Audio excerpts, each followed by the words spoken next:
Hello, beautiful evolutionaries. This is Lorna Liana here for another episode of Entheo Nation, and I am back today with Philippe Lewis, who is a dear friend. Philippe is a sex and intimacy teacher and coach based out of the San Francisco Bay Area, and he has been going to Burning Man since 1998.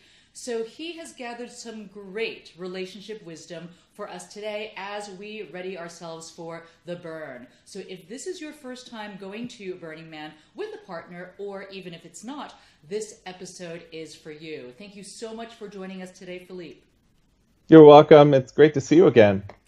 Totally. So I just want to have you introduce yourself to the audience as to, who you are, what you do, and what makes you a Burning Man expert. Oh my, Burning Man expert. I'm sure Burning Man will sue me for that one.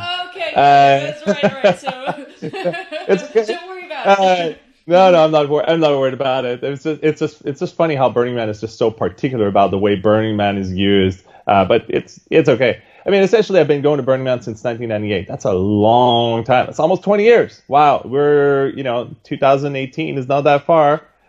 So I've had a lot of experiences, whether they were with my wife, my now wife, and we've been going to Burning Man. We probably went to Burning Man 7 or 8 times together, went through all the possible crunchiness and difficulties that you can imagine. Well, although we never actually broke up on the playa, that would be a different one.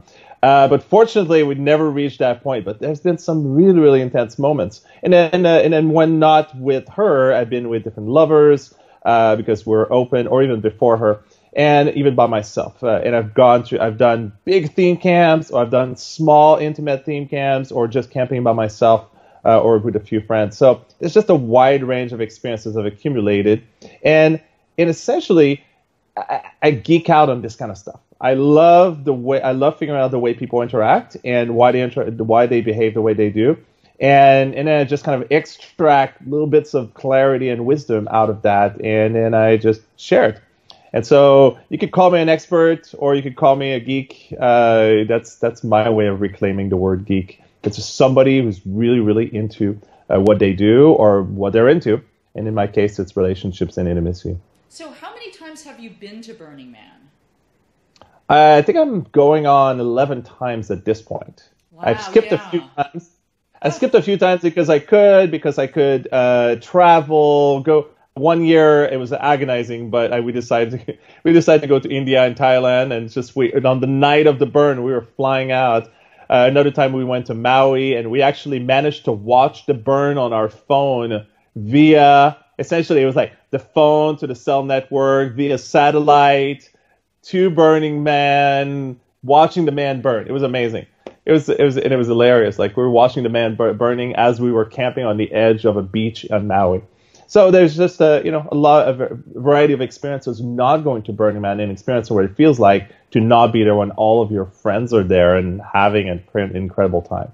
I know I'm having that fear of missing out, that FOMO moment right now, because I will still be in Burning Man during the burn. No, I'll still be in Barcelona during the burn. And so, yeah, all my friends are going, and I'm like, Spain is really awesome, and I think I'm just going to be here. But man, there's I got these pangs of wait. FOMO. Spain has its own regional burn, right? Nowhere, I think it's called. Yes, that already happened, and I missed it. Unfortunately, I kind of just arrived around that time and just learned about it. So, but yeah, next time, which is good. And hey, that's really great to know about Spain also. So it's a Burning Man friendly country. Yay!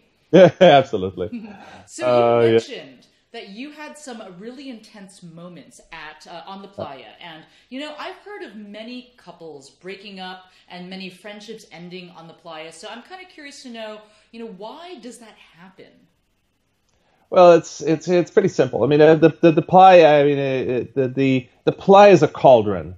It's not just a cauldron. It's a hot, dry cauldron. You throw people in there, and they go through all sorts of states simply because it's an intense environment, and so it's dry, it's hot. There's a lot of people. It's very noisy. Of course, they party their asses off. A lot of people do. I don't know if it's, I would say most, but a lot of people do. So they're pushed by the elements. They're pushed by lack of sleep, often lack of water, lack of food, or their body feels different. They haven't acclimated. So for all of these reasons, and of course drugs. There's some people do drugs. I don't know about you, but that certainly happened to me a few times. And so. Or whatever you call it, of course, medicine, drugs, and then ultimately it just pushes you in so many different directions. And so the result is, if you're in a relationship and there's anything shaky inside of it, in the ways that you relate with your partner, that's going to get magnified. So often I tell people I often tell people the playa is a cauldron, and the playa magnifies everything. I would completely agree. The last time that I went to the playa was really challenging with my partner, and I think it really did accelerate our breakup because we had some irreconcilable differences. But I'm kind of curious to know then for we went into to the playa wanting to have the most amazing experience that we could have, and obviously there were moments of that, and then there were kind of moments of challenge, especially in the low serotonin moments. So I'm curious to know, what is your best advice to people, whether friends or couples, on how to optimize their enjoyment on the playa while minimizing potential conflicts? Wow, I would say there's a few things. We can go into details with some of them if you'd like. You just have to tell me. Having a vision for your time on the playa is very, very important. You can just show up and see what happens, but that's also leaving things up to chance. It'd be like traveling to a new country and deciding you're just going to see what happens. And then often what actually ends up happening is the elements start to impact you, the lack of sleep, all the things that I just mentioned earlier about that can impact your experience, start to impact your experience, and then kind of lose track of the openness and the ease that can come with just allowing what happens, because you were never thinking in the first place that you were going to be less able to allow for this kind of serendipity. So having a plan or a vision of some sort is really helpful. And so by that I mean there's different ways to make a plan. So I'll just leave it at that, and we can go deeper into that. There's also making a bit of a bucket list or checklist. If there's a way that you can come up, which often people do, make a list of the DJs you want to see, the classes you want to take, so that on any given day, if you're like, what are we doing today? What's going to happen? Then you have some ideas. And that might spark some inspiration that will kind of take you out of the possible funk that you might be in at any moment, whether it's because of the heat or because of food or because your body is still acclimating. So having these things that are inspiring you to get out of your camp and go out and explore. Sometimes it just happens. You see an art car driving by, or there's a DJ playing at 3 o'clock in the afternoon or in the middle of the night. Then that just pulls you along in a way that is inspiring. So that's what I'm talking about. Now, a few other things. You can also have intentional days. You can create days that are going to be about something in particular. So I'll name a few just to give you an example. You can have what's called a whims day, which is essentially a low prep, high serendipity day. You just basically go out with as little stuff as possible, just water maybe, just go out naked with water, and then just go and explore. So you're not worried about all the gear, you're not worried about what's going to happen. What's going to happen is essentially what's going to happen, and you don't go into too many details about what that's going to look like. So it's just about being open. You can do a day trip. Day tripping, and most people forget that they can just do day tripping. In terms of drugs, they often think that it's only happening at night, but daytime can be really awesome too. It's a different experience. The same drugs will impact you in a totally different way. Having an art day or an art night, where all you're doing is going from art to art to art to art. It's kind of doing a tour of the art, and it's totally different during the day as it is in the night. A flirting day. You could just go around and either give compliments to people, appreciation to people, giving things away to people. I call it flirting, but it's not necessarily sexual or sensual flirting. It could just be a way to interact with people. Having a split day, which means that you are going on your own for a whole day, and your partner is going on their own for the whole day, and you make a plan to come back to camp at a specific time, such as sunset or sunrise. That's a really good one. It's nice Yep. to be able to have your own independent experience of Burning Man, especially if you're out on different Totally. rhythms, right? Like sometimes one person takes much longer to pull stuff together. Like I know that I have this thing about sunsets. I love to take photos at sunset and sunrise, and I don't want to be waiting around for anything. I just want to be out there because sunset's only like for maybe an hour, and then it's night, and then you miss out the opportunity because the sculptures are so incredible at sunset, especially when they're all lit up and everything's like all pink and purple. Yeah. So great advice there. Yeah. So make it. So just to recap, make a checklist, create a vision. There's a particular way that you can create a vision. It's called a CPR. You can Google it, or I'll put it in the notes for the show, so you can. But basically, what it is that you're. It stands for context, purpose, and results. So it's a particular structure where you state all the results that you want to see happen as if they happened in the past. And then the purpose is kind of a statement that basically explains what those results actually mean. So it would sound like the purpose of my trip to Burning Man is to enjoy myself in the most amazing way so that my relationship with my sweetie is strengthened forever and ever. That would be an example. So the purpose of X is that X so that X.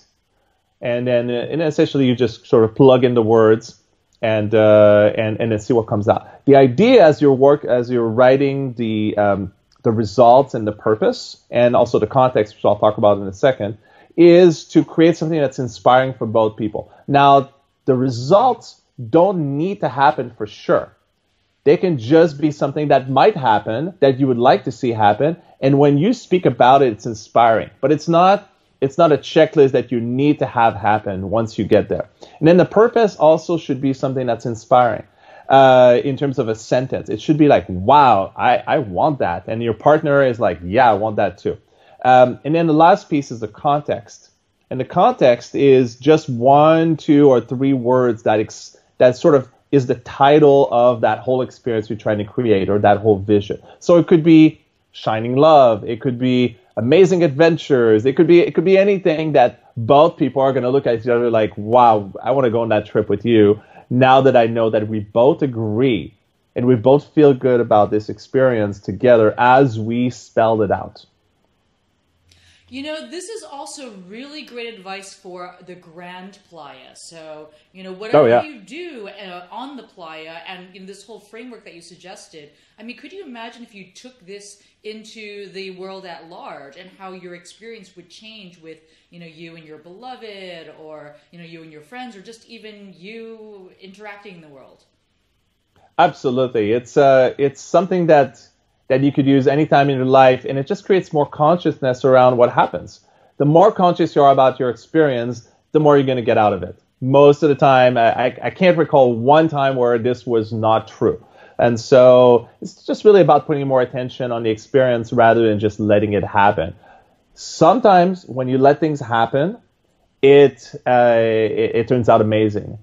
And to put a little bit of intention into it is not to say that serendipity gets taken out of the equation. It's just to be a little bit more conscious and a little bit more focused on your experience, which gives you so much more appreciation for it. And when something random completely happens, you get to experience it more because instead of missing it, because you have your attention on it.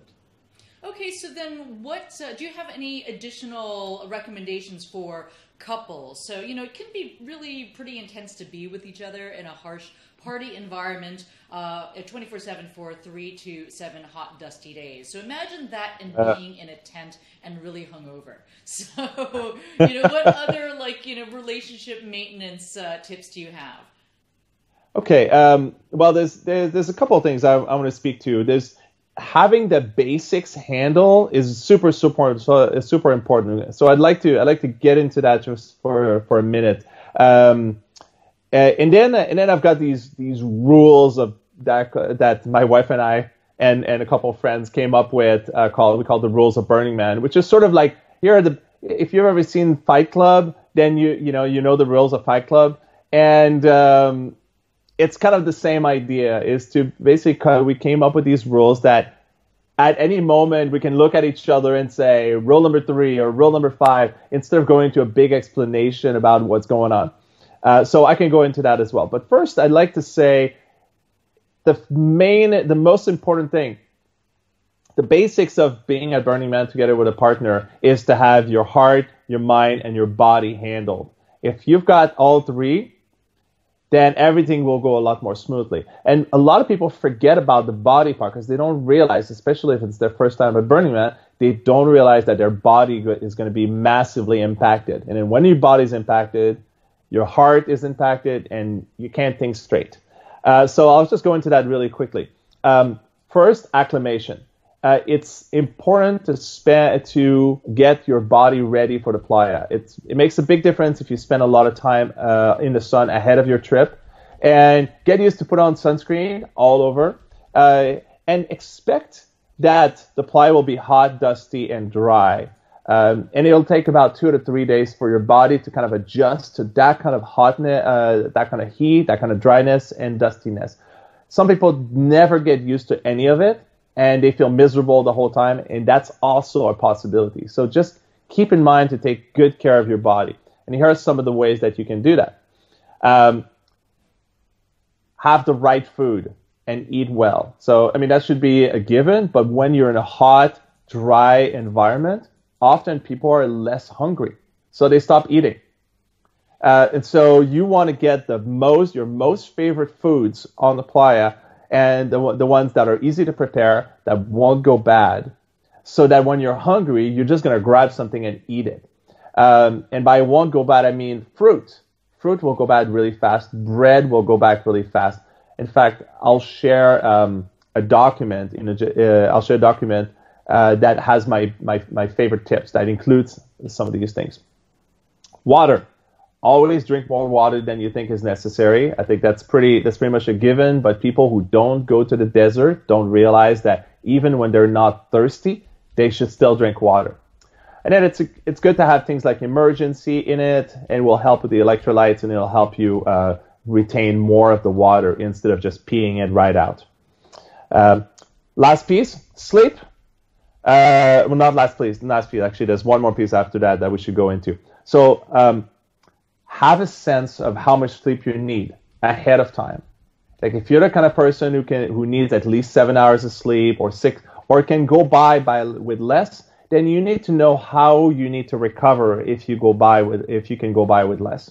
And if you can't, then trying to force yourself to not sleep enough will probably result in you being in a bad mood or not feeling good the next day. On top of your body trying to acclimate, it's usually a disaster.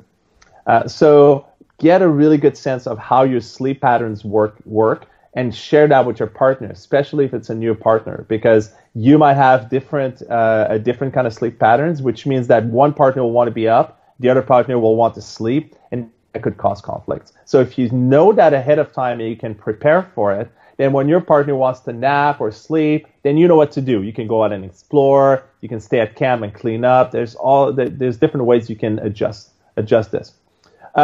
Also, how do you sleep in the heat?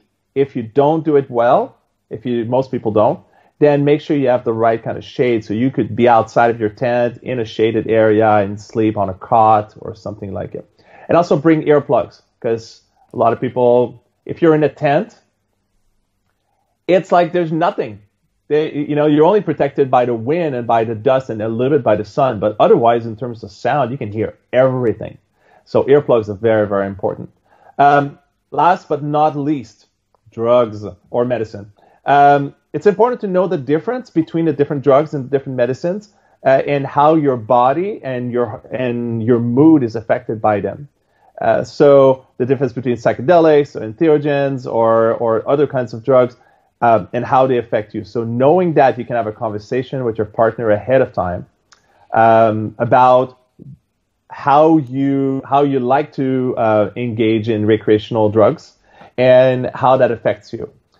Some drugs call for a short commitment, like 90 minutes, like GHB. Some calls for hours, like MDMA or 2CB, and some call for a huge commitment, like LSD, 8 to 12 hours.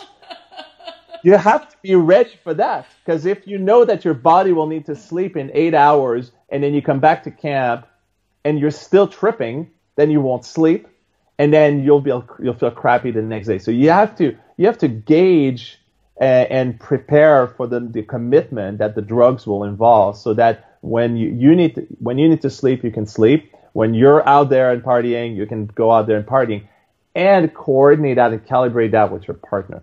Very, very important. That is so important, because I can't even begin to tell you, like, trying to go to sleep after 12 hours of being out in the playa on LSD, and by the time you get back, it's like, at noon, right? And if you're in a tent, in a dusty tent on like day and 3, hot.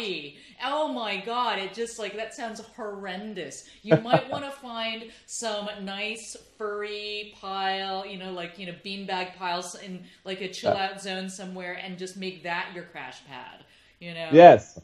Yeah, so what I'm saying is, like, prepare ahead of time, like think ahead of time how the drugs will affect you, for how long, what kind of food, what kind of sleep, and what kind of water you'll need, so that if this is all ready to go, so whenever you and you don't, and things overlap in a proper way, and that includes your partner too. And the last piece about drugs is recreational drugs is. Keep in mind the drugs that can often lead you to a bad trip. Like I have a deal with my partner that we will never do new drugs out on the playa, because we've tried it enough times, and I do well on new experiences, but she rarely does. Maybe 4 times out of 5, it will be a bad experience for her. So now we never try anything new. We go with the ones that we know are awesome, that we know feel good, that we know give us a good mood or fun experience for both of us reliably. If you're not sure if something is going to give you a reliable experience, better to just avoid it.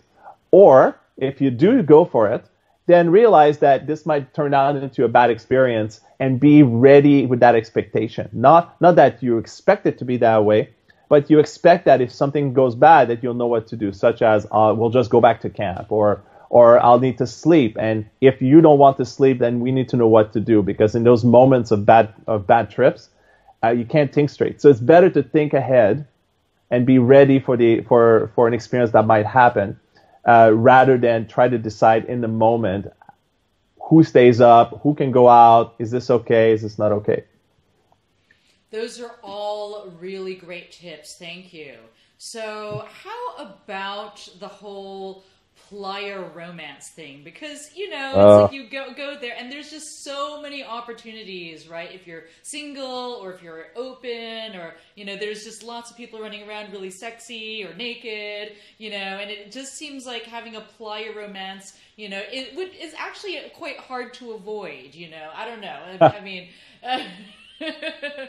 Yeah, so what would you recommend in terms of how to handle them, both on the playa and after Burning Man? Well, the main thing, I mean, this particular podcast is about, the survival is basically surviving, having your relationship survive Burning Man. And so I'm going to assume in this case that you're with someone, and then the romance would be with someone else, either you or your partner, and how do you handle that? And it could be anywhere from like a nice flirtation with somebody at camp, or having this sense of openness, or the drugs are making you do it, or just loosening you up in some ways that you normally wouldn't. Or maybe that's because the playa is a space of infinite possibility, and you feel that, and you feel that expansiveness, and you want to be able to explore it. So how do you handle this? So if you're not polyamorous, or you're not in an open relationship, this can be extremely difficult, especially if there's already some rifts in your relationship. So I'm not going to recommend going there specifically if your relationship is not ready for it. This is the kind of conversation I have with my clients before Burning Man. But having said that, if you feel like your relationship might be up for it and you decide that between each other, like, what if I want to kiss someone? What if I want to have sex with someone? Then it's important, again, to set the stage for this to go well. So a lot of couples decide, if they're not already open, they decide on this thing called the festival rules. And the festival rules is different rules apply for our relationship while we're at a festival. And outside of the festival, they don't apply anymore. So that just kind of bookends the time where things can go a little bit crazy or a little bit more loose or a little bit more open in a way that feels safe for the couple. So kind of like what happens in Vegas stays in Vegas type of thing. Exactly. Totally it. And we'll get back to that in a second. So how do you handle, if you have a playa romance that you want to continue after the playa? So that's another thing. So, but if you do have a sense that you want the rules to be different, I created these cards called the boundary cards, which allow each person who is in a couple to define what the rules they want to have the rules for their partner. So what's okay, what's not okay, what kind of context would make something okay. So they're called the boundary cards. And what couples usually find is that the rules for example, the rules that I have for you to go out and play and interact with people in a flirty, sexy, sensual way are going to be different than the rules that you have for me in the ways that you're okay with me going out and play. And so it's a very, very critical and important conversation to have, because often couples assume that because it's okay for you, it's okay for me. And that's not true. I want to totally highlight that. I love how you presented that, and the cards are a fantastic way to do that, because it's absolutely true. Like, what is okay for one person may not be okay for another person. So what I've seen in my own relationship history is, sometimes there's like, and I think a lot of people have this too, where if there's this, kind of like judgment on, whether or not like you are okay with something just because the other person is, then there's a lot of conflict, potential conflict. So if you can just accept the fact that boundaries might be in different places, and what's going to bother you may not bother the other person, vice versa, then just, clarify the frontiers of your relationship and what's okay and what's not okay, and that clearly, and that I think really is like the most compassionate way to communicate your needs. Yes, and the cards help because you're having an experience defining that boundary for your partner. You're having that experience with the cards. You're not there. Your partner is not the one asking, well, what if somebody wants to give me a blowjob, or what if somebody wants to kiss me? Because hearing it from your partner can be super triggering. But when you're considering in a more neutral way, because the card is saying, well, what about this? What about that? It's actually not as triggering. And so it allows for a little bit more clarity to emerge rather than trigger. But I have to say, the first time my wife did it, because we created this in a really difficult moment in our relationship, she had a really hard time. It wasn't like a walk in the park. It was easier than me asking her, but it was still hard. So the cards will definitely bring up some stuff, but it will also eliminate a lot of the unknowns that often creep up. Like, you set a boundary, no kissing, and then your partner comes back and they're like, well, you said no kissing, but she gave me a blowjob. I hope that was okay.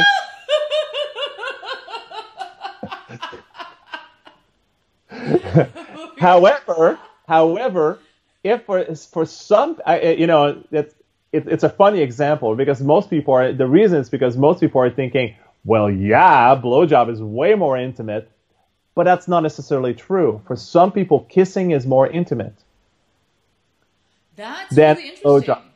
Yes. So it's good to know that's not always true in the order of like the bases, like first base, second base, third base. It's not always true that if somebody is not okay with first base, that it means they're not okay with everything else. That's where the cards come in. They eliminate all this unknown and all these, there's these, what do you call that, loops? There's a name for it. Anyway, these. No, it's when people find the things that the rules didn't cover. Gaps. The gaps, yeah, gaps in the rules or whatever you call that. Right. Yeah. So, having said that, essentially the conversation with the cards and the conversation with your partner is about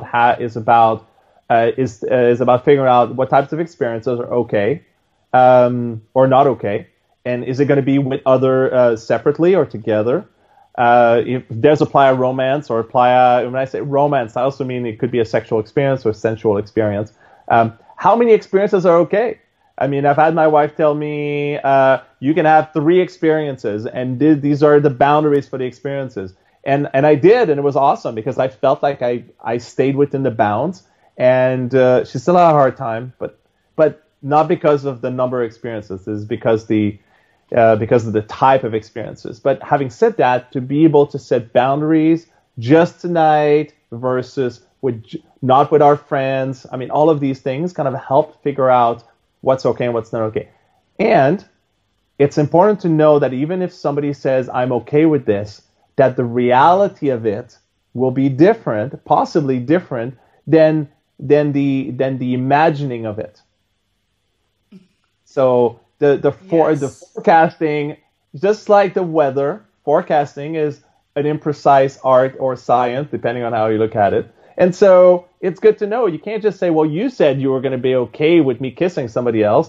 And then it turns out that you kissed the wrong person, and they kissed the wrong person. They kissed at the wrong time. I said I was okay, I know, but I don't feel okay. And so these conversations happen, and you can't blame people for having a real experience based on a real event that's different than what they expressed would happen if they didn't have, hypothetically, what would happen hypothetically. And then there's also what sort of check-in needs to happen when an experience does happen? What kind of check-in with your partner? Like, how do you come to your partner and say, hey, I just did this, or I did this last night? Like, when is the check-in supposed to happen? How does it look like? Do you come to your partner and say, hey, I just had sex with someone? And they're like, what? I don't know. Where did that come from? Because they're not ready, versus, hey, I had an experience with somebody last night. I'd like to share it with you. Let me know when you're ready.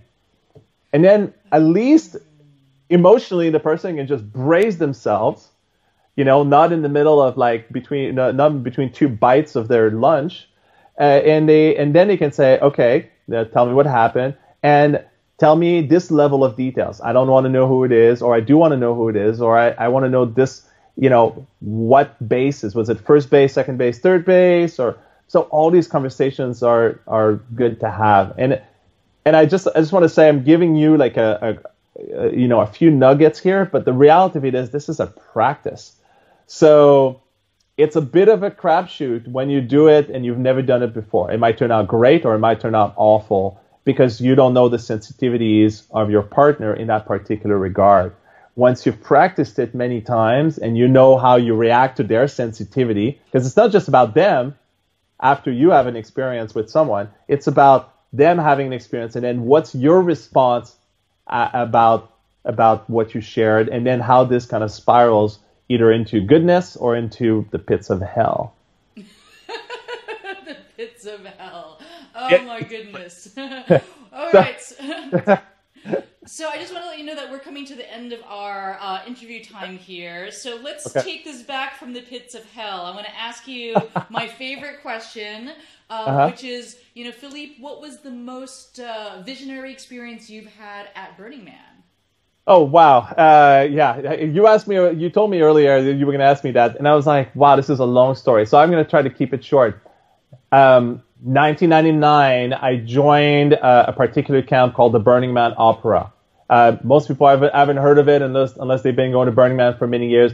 This was something I witnessed the year before in '98, and I was immediately smitten. I fell in love with the whole idea, which was to essentially create a story, a ritual performance where people would go deep into their character and essentially embody their character and become their character for the week, and engage with the other participants of the camp and figure out their costumes, their choreography, as they figure out the story as it was created and unfolding on the playa, and even before the playa. So for our year, the year that I participated, it was based on Haitian voodoo, and it was one of the most deepest transformative experience I've ever had. It was a primary religious experience, as some people call it.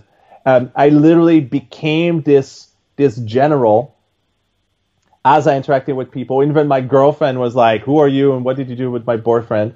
And it felt as it happens in Haitian voodoo.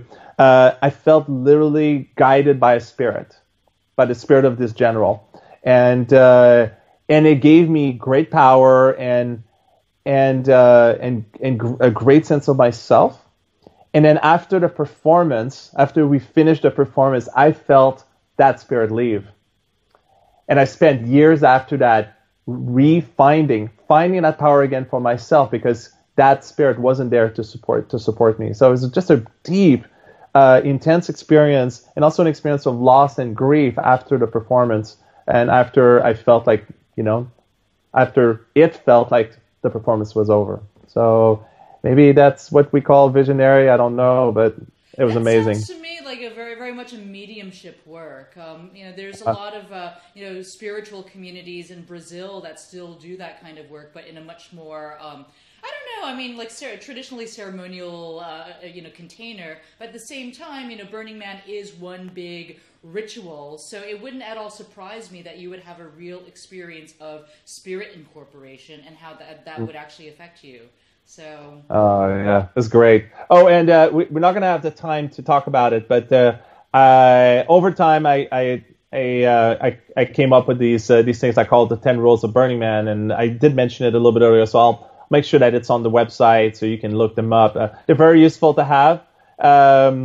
I could just say them right now, or I can just put them on the website. It's really, really useful. Why don't you say the 10 rules, and then I want to explain. And then also let people know how we can best stay in touch with you, and then I'll make sure that the link to the 10 rules is in the show notes. Yeah, well, I'll also include the link to the tips, because those are going to be useful. So here are the rules. Rule number 1: you have to pee once in a while. This is very practical. Rule number 2: don't step in it. Rule number 3: the most important rule: it's not about you. Rule number 4: unless it is about you. Rule number 5: when the ship sets sail, it sets sails. This is for all the camps who are trying to leave their camp. All people and try to leave their camp, and everybody's going back. Rule number 6. What is the rule number 6? Wow. No more FOMO. I was just thinking about you earlier. No more FOMO. So be in the moment, essentially, but it's no more FOMO. It sounds much better. Rule number 7 and 8: intentionally left blank, because you will have to add your own rules, the things that work best for you, the things that you just need to remember at all times, because this will give you a much better experience. Rule number 9: everyone should have their orgasm. Everybody feels better when that happens. And rule number 10, the most important: it's time to go. And that's when you're at camp, and you're at camp, music is not that great, and everybody can turn around to each other and say, rule number 10, let's go. There you go. I love it. Thank you so much. So now it's time to go, and how should people best stay in touch? That's right. You can find me on exquisite.love, www.exquisite.love. If you need some more prep for your Burning Man experience, contact me. I do Skype, I do phone, and I will also meet you in the Bay Area. Otherwise, you'll see my list of tips, and there'll be all my contact information on the website. So we're good to go.